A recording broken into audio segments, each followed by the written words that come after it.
I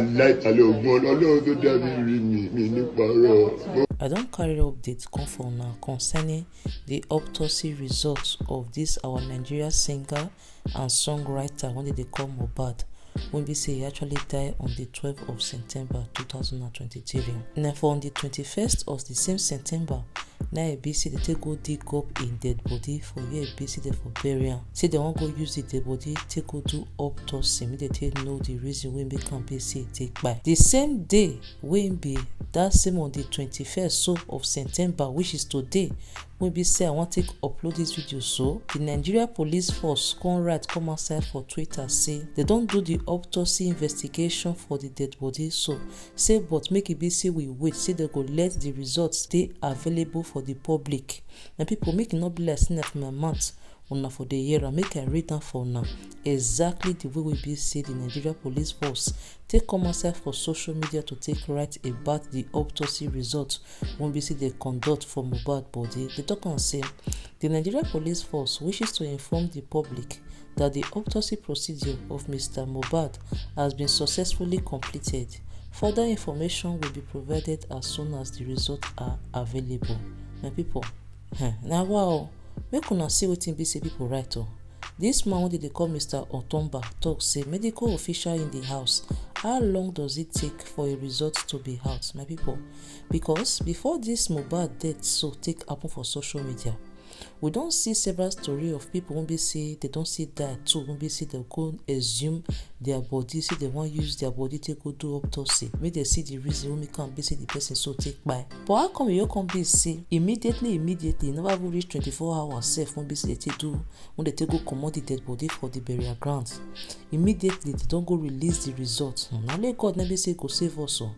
Make we see what be on that person right. On that person talk say it be like them don't already write the results. Them they wait for nights before them announce them. Then another person come talk say the father, the girlfriend, Naira Marley, Nino, Sam Larry, Naira Marley, brother Zino, girlfriend, every one of them should be investigated, including the guy shouting about his death in the video. DNA test should be done. Imole must get justice. No be small matter for this case, as it come be like this, so now let God now come be the person when be say will come pray for. Now let God now be say we go pray for, make it be say the fear allows they see justice for this mohbad, because this young promising boy so not deserve to take die the way we say take die. So for those of now we say no know, for America they don't honor mohbad by putting in pictures and a video for Times Square for New York to take honor his death. This mohbad case the thing so spread both national and international. Nobody won't be see no year of this story. So my people, make una let me know what be say on get for this matter regarding this autopsy results. So when we say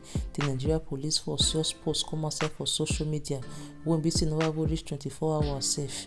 Not be this same Nigeria police force won't be say that they complain say will not get the right amenities to fit conduct autopsy results. Won't be say similar case like this so go happen for people. They'll talk say that they wait for one thing, won't be say they order from America or from abroad, say if the thing never come, say no go fit use and take go conduct the autopsy results, say the thing no go fit allow them to take conduct the result until what be say they want order from abroad will take reach Nigeria.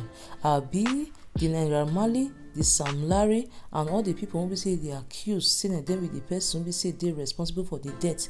They don't actually go bribe this Nigeria police force. Won't be say just take come outside for social media so to take announce the results just like that.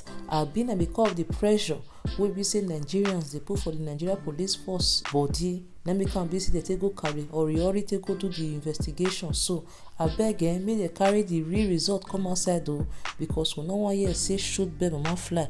Anyway, people make una let me know what be say on get for this matter for the comment section below. If you never subscribe, try to subscribe so that anytime we say I take carry update come for this particular matter and any other trending matter for social media, now you go be the very first person to take note say I don't upload new video until I see you now for my next video. Bye bye. Bobo, justice for Imole. Ọlọ́run ẹ má fara sí o. Ó ń gbóná gidi. Kò gbá kankan. Ọ̀gá tèmi. Òun dà Bobo. Ọlọ́run.